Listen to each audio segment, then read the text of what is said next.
ஒரு மனவேதனையோட இந்த பதிவை நான் பதிவிடுறேன். இன்னைக்கு சென்னை அசோக் நகர் மகளிர் மேல்நிலை பள்ளியில நடந்த விஷயங்கள் ஓரளவு நம்ம எல்லாத்துக்குமே தெரிஞ்சிருக்கும். முதல்ல மோட்டிவேஷனல் ஸ்பீச்னா என்னங்க?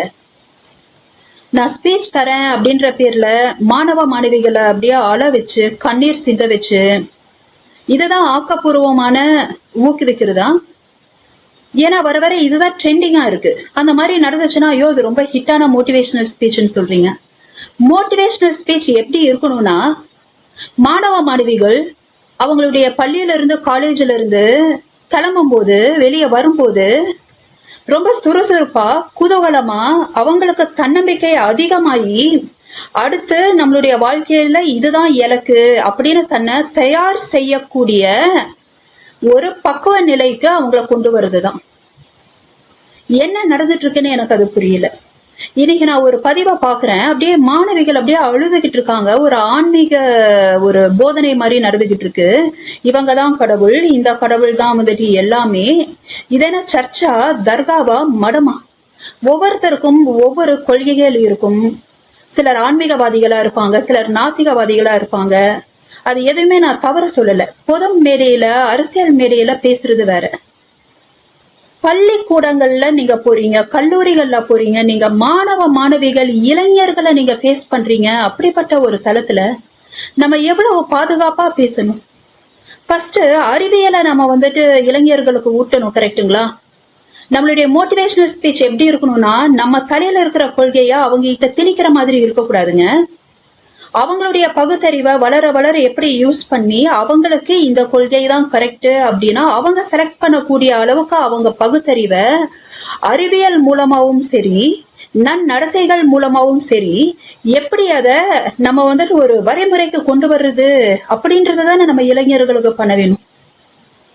எங்களை மாதிரி எவ்வளவோ பேர் நான் பாக்குறாங்க, அப்துல் கலாம் ஃபாலோவர்ஸ். எங்களுடைய வேலைகள் பணி நிமித்தம் நாங்க வந்துட்டு எக்ஸ்ட்ராவா டைம் எடுத்து பல ஸ்கூல்ஸ்க்கு போறோம், காலேஜஸ்க்கு போறோம், பல மோட்டிவேஷனல் ஸ்பீச்சஸ் கொடுக்குறோம். ஒரே ஒரு காரணத்துக்காக, நாங்கெல்லாம் அப்துல் கலாம் ஃபாலோவர்ஸ். அவர் இளைஞர்களை நம்புறாரு. நாளைய நல்ல பிரகாசமான சமுதாயம் இளைஞர்கள் கையில இருக்கு அப்படின்றது நம்புறாங்க. ஆனா இளைஞர்கள் டைரக்ஷன் மாறி போய்கிட்டே இருக்கிறதுக்கு நம்ம ஒவ்வொருத்தரும் காரணம் இல்லையா?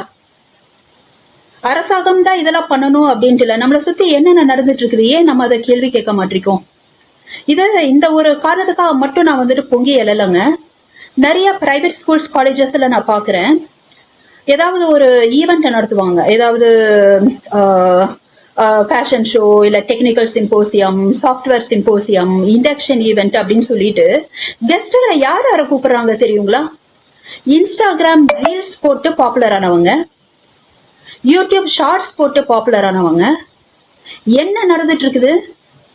இளைய தலைமுறைக்கு என்ன வந்துட்டு நம்ம எல்லாம் சொல்லித்தர முயற்சி பண்ணிக்கிட்டு இருக்கோம்.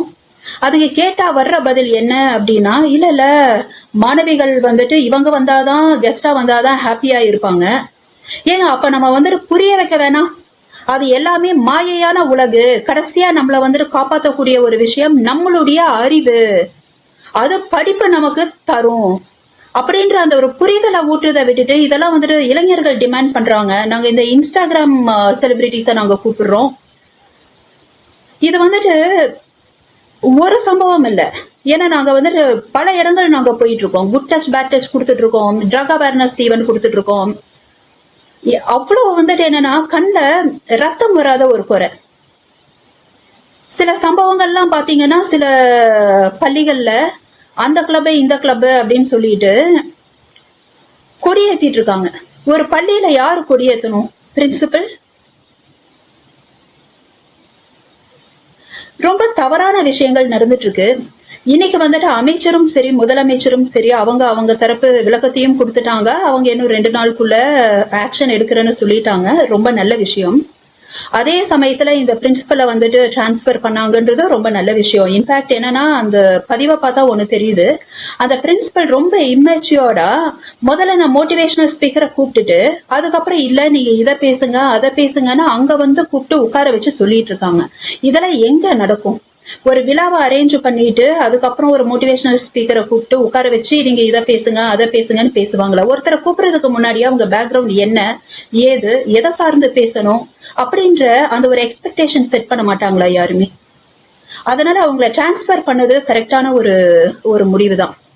ஆனா அந்த பேசின நபர் அவங்க என்ன வேணாலும் பேசி இருக்கட்டுங்க, அந்த ஆன்மீகம் சார்ந்து பேசினது கூட மனசை ரொம்ப வருத்துதா. அது குழந்தைகள்கிட்ட போய் ஒரு பர்டிகுலர் கடவுள் தான் நீங்க அதை ஃபாலோ பண்ணணும் அப்படின்னு திணிக்கிறது, அது எல்லாத்தையும் மீறி என்ன ரொம்ப பாதிச்ச விஷயம் என்னன்னா, போன ஜென்மத்துல பாவம் பண்ணவங்கள இந்த ஜென்மத்துல மாற்றுத்திறனாளிகளா பிறந்திருப்பாங்க. என்ன வார்த்தை இது? இன்னாரே இமிடியேட்டா அவர் அரெஸ்ட் செய்யப்பட்டிருக்க கூடாதா?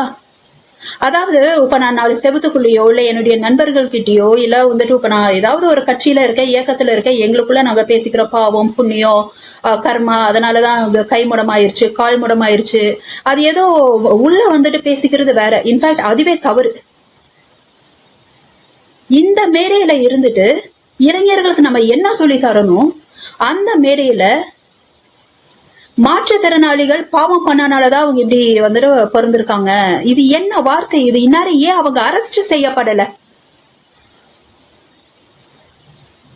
அங்க இருக்கக்கூடிய ஏதாவது ஒரு மாணவி மாற்றுத்திறனாளியா இருந்தோ இல்ல அந்த பள்ளியில் வேலை செய்யற ஆசிரியர் ஸ்டாஃப் அதுல ஒருத்தர் வந்துட்டு மாற்றுத்திறனாளியா இருந்தாங்க, அவங்க குரல் கொடுத்தாங்க, எல்லாமே புரியுது.